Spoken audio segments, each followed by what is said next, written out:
See, here's the thing about keeping this as my theme song. Okay, this is the thing that ended intro if I should need to have it, you see. Because what I find is that I am the Bartlett Finchley of East Tennessee. You know what that means? Okay, it was a sad. First of all, he was an elitist, so that might go a bit. A lot of people are accusing me of that. But Bartlett Finchley was an old character on the old Twilight Zone. It wasn't a particular... And the guy had didn't like machines. Listen, then the machines started to attack him. Sort of the basis for maybe Stephen King's, what was we had AC/DC doing the soundtrack and all this. Maximum Overdrive. Okay, that Emilio Estevez was in it. Okay, that movie back in the day. Man, that was the same. Okay. And the other thing is that Dick Schaap also had the same troubles with machines, and all. I'm learning. Who am I? I'm Marky Bilson.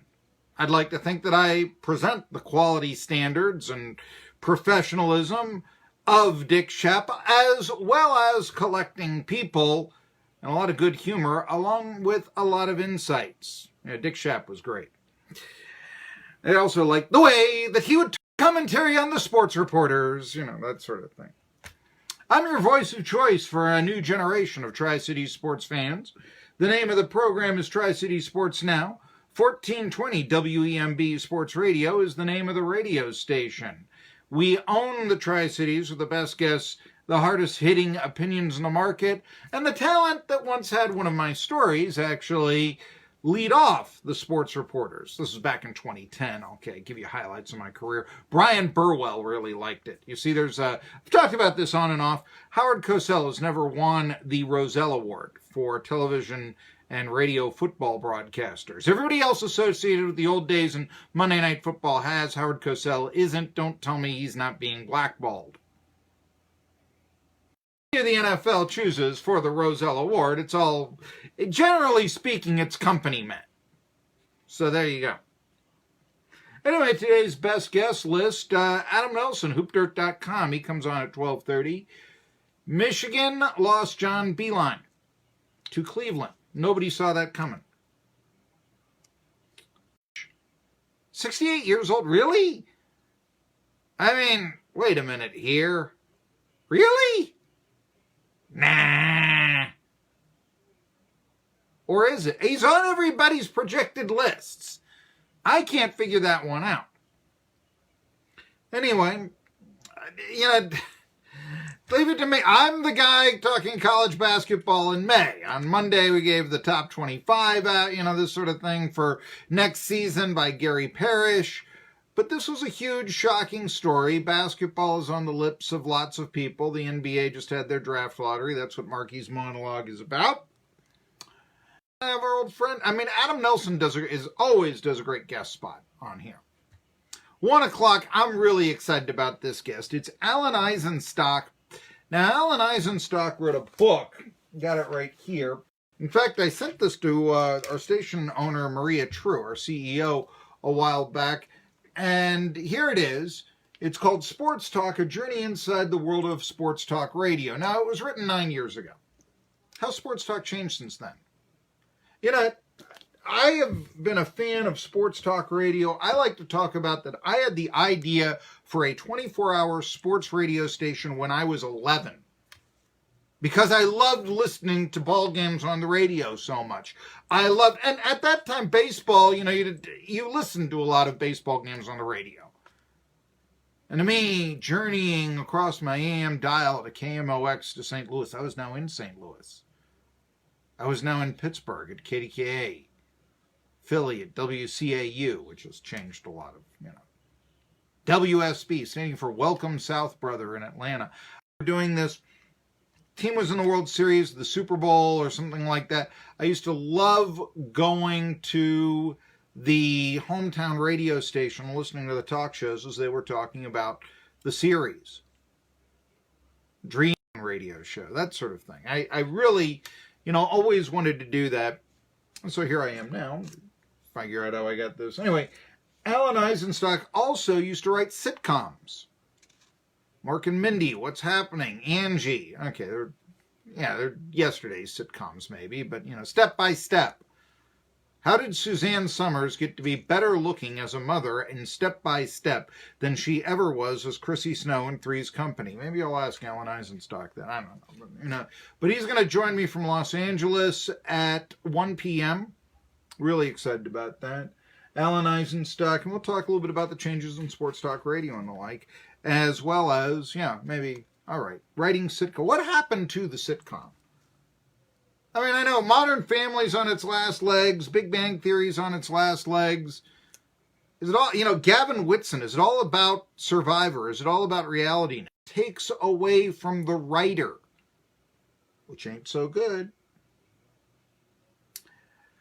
But yesterday, and this is Marky's monologue, the New Orleans Pelicans won the NBA draft lottery. Was it fixed? And everybody wants to know that. That's why I just think that get rid of these draft lotteries. There's just so much talk about them.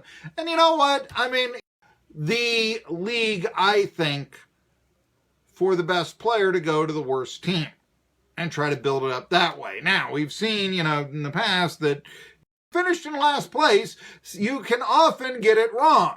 I mean, the Arizona Cardinals are not known as a great franchise historically. I know they've had some recent success with Larry Fitzgerald and such, but they haven't won the NFL title since 1947 when they were in Chicago. And I don't even think they ought to count, because I think when a team moves, it should leave the history at home if you're in their old city with their old fans. But anyway, so the Zion Williamson sweepstakes. Love these, trade rumors for LeBron James with the Lakers. I don't think that's going to happen.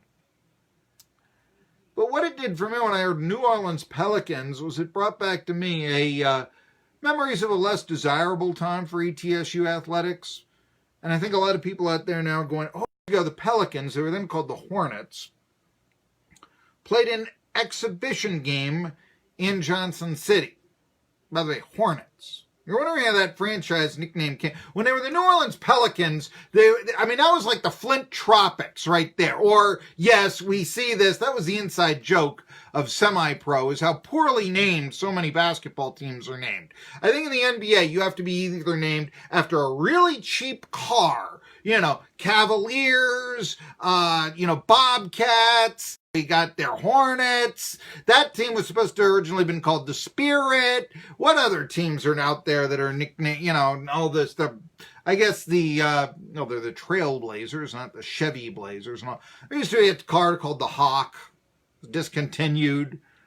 What else do we have? The Magic, which is named after a mouse. The Heat, which is what happened to these cheap cars. I'm just waiting to hear. I'm just waiting the Pittsburgh Pintos, the Las Vegas Vegas. Why not? It's the only thing that's left.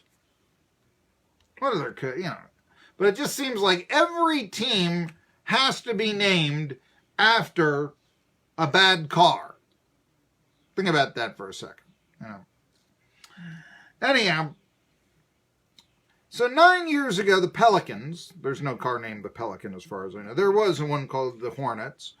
And they were called the Hornets then. Hornets, by the way, is a reference to Lord Cornwell, who was a British commander in the Revolutionary War, and in Mecklenburg, North Carolina, fighting like it was a hornet's nest of resistance.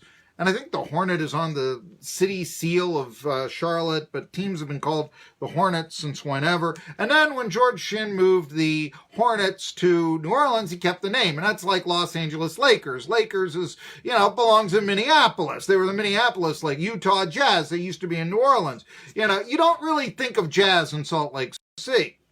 He also would have been universally hailed as the NBA's worst owner if it wasn't for Donald Sterling. He used to live in Telford. And when he did, ETSU thought his money would look nicely in their coffers. President and athletic director, respectively, they dropped the Bucks football program, you know it well, back in 2003, and they couldn't revive it in 2007, but they got into bed with Shinn, so to speak. You couldn't have had three more contemptible characters. Never mind that Shinn's sexual assault trial with charges that included kidnapping was still on the public's mind. Never mind that Shin took pro basketball from the region, and let's face it, Charlotte's the closest NBA town to us, and he moved the Hornets. He took the NBA away from us and brought it to New Orleans, a smaller market. Never mind that. Never mind that he to save D1 athletics at the University of New Orleans, patronizing the athletes in the process, and all that happened is that the privateers thought about going D3 and D2 before a president 3 years later said, you know what, we really ought to stay D1, but they had to fall to the Southland Conference. They'd previously been in the Sun Belt. Yeah, that Appalachian didn't have the multi-millions that we thought he did, and in fact had to sell the team, the Hornets, eventually and very shortly after the ball game in Johnson City, to the NBA for $300 million, which was quite a steal for the NBA. Now, Shin has a Christian charity, and he moved to the area by choice, so naturally he's got to be good people, right? That's what ETSU tried to tell you, and they tried to rehabilitate his image. He took a talk at ETSU, how to rise from being a janitor that Shin once was to a multimillionaire. All right, work hard at it, all that sort of stuff. Here's the thing I remember. He was on the cover of the New Orleans Atlanta exhibition game at the Mini Dome, and on the cover was Mullins and Stanton, and I want you to consider that. You tell me what's going to sell more tickets. Chris Paul being on the cover of the brochure, come and see him play, or Stanton, Mullins, and Shin all holding a basketball on the cover of a brochure. That's what egotistical maniacs they were, and they were all people away from the region, be it Johnson City ETSU football or the Hornets from Charlotte. The brochure was tragically comical. Now, would the game be the opportunity for the Mini Dome to have a rather simple renovation that the building needs to hold 12,000 folks again? In 94, there was an NBA exhibition game featuring the Atlanta Hawks. It drew 14,000. No. In fact, in the last 3 years, TSU Athletics and the National Storytelling Center in Jonesboro really wasn't that poor of an event. It just left a bad taste in your mouth, considering who it was that put the game on. Probably should have been more of a buzz about the game, but there wasn't. It was played on a Saturday night, and all ETSU fans did was wonder, did we trade our football program for a pat on the head? Yeah, it was only 9 years ago. It seems longer. That's before Nolan and Sander came in and revived ETSU athletics.